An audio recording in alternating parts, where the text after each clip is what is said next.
సూర్యాపేట ఈ రప్పరప్ప సంగతి ఏంటి? మొత్తం పుష్ప డైలాగులు మొత్తం కూడా రప్పరప్ప 3.0 లోడింగ్ అని నిన్న హరీష్ రావు సభలో, ఇవాళ సూర్యాపేట మాజీ మంత్రి జగదీష్ రెడ్డి కట్అవుట్లు కూడా పెట్టి ఈ రప్పరప్ప పుష్ప డైలాగ్ లేదు. 2023 తెలంగాణ ప్రజానిక రప్పాడిచ్చేసి వాళ్ళను ఏనవా వాళ్ళని రప్పాడేసి పొల్లు చేసి ఇంకెక్కడ ఏదో అయితే పొరతా ఉంది కానీ ఏది లేదు. అది ఇప్పుడు స్థానిక సమస్యల నుంచే మొదలు కాబోతుంది. ఇప్పుడు స్థానిక సమస్యలు కానీ రేపు 2028 ఎన్నికలు కానీ మొత్తం ఇంకా కాంగ్రెస్ పని అయిపోయింది. అంతా కూడా రప్ప మాట చెప్తాను. కాళేశ్వరం ఇనాగరేషన్ అప్పుడు కాళేశ్వరం కూలిపోయిన ప్రాజెక్టు ఇనాగరేషన్ కు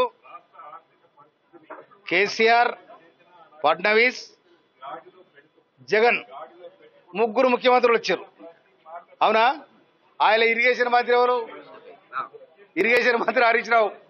హరీష్ రావు ఏం చేసే, నేను కాళేశ్వరం కానే మాడుకుంటాను సాపశివి సంకల పెట్టుకొని 3 రోజులు పోయి ఆయనే మాడుకుంటున్నాడు.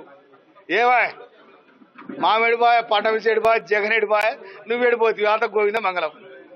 ఇంకా ఏడగొత్తరా మీకు ఇంత పార్టీ అయిపోయిందా కథ? ఉద్యమకారులు మోసం చేతిరి. కాంగ్రెస్ హత్తుకున్నది, ప్రజలు దీవించిండ్రు, కాంగ్రెస్ పార్టీని అధికారం తీసుకొచ్చిండ్రు. అసలు నేను చెప్తా, ఈ దేశంలో ఎవడన్నా పిల్లమ్మ కూడా ఫోన్ మాట్లాడుకుంటే అరవై ఎవడన్నా పిల్లమ్మ కూడా మాట్లాడుకుంటుంటే ఒంటాపికి చేస్తుంది, కాళేశ్వరాన్ని కూలగొడితిరి, అన్ని కథం చేస్తుంది. ఇప్పుడు స్థానిక ఎన్నికల మిమ్మల్ని ఆంటోడేవాడు వచ్చినోడేవాడు ఏమన్నా ఉండాలా? రప్పేంది రప్పు. బీఆర్ఎస్ ని కాంగ్రెస్ కాపాడుతుంది, రక్షణ కవచంలా కాపాడుతుంది అని కూడా నిన్న బండి సంజయ్ కామెంట్. ఏంటిది? బీఆర్ఎస్ ని కాపాడేది మొత్తం కూడా కాంగ్రెస్ పార్టీని అని కూడా బండి సంజయ్. అరే కాంగ్రెస్ ను కష్టజీవులు కాపాడుతురబ్బా.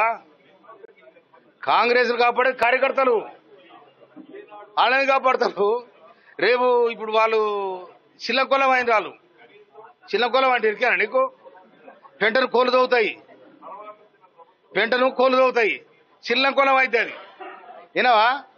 బిడ్డ ఒక దిక్కు, అల్లుడు ఒక దిక్కు, మామ ఒక దిక్కు, ఒక గోసగా శ్రీరామ చిత్రం ఉంది వాళ్ళది.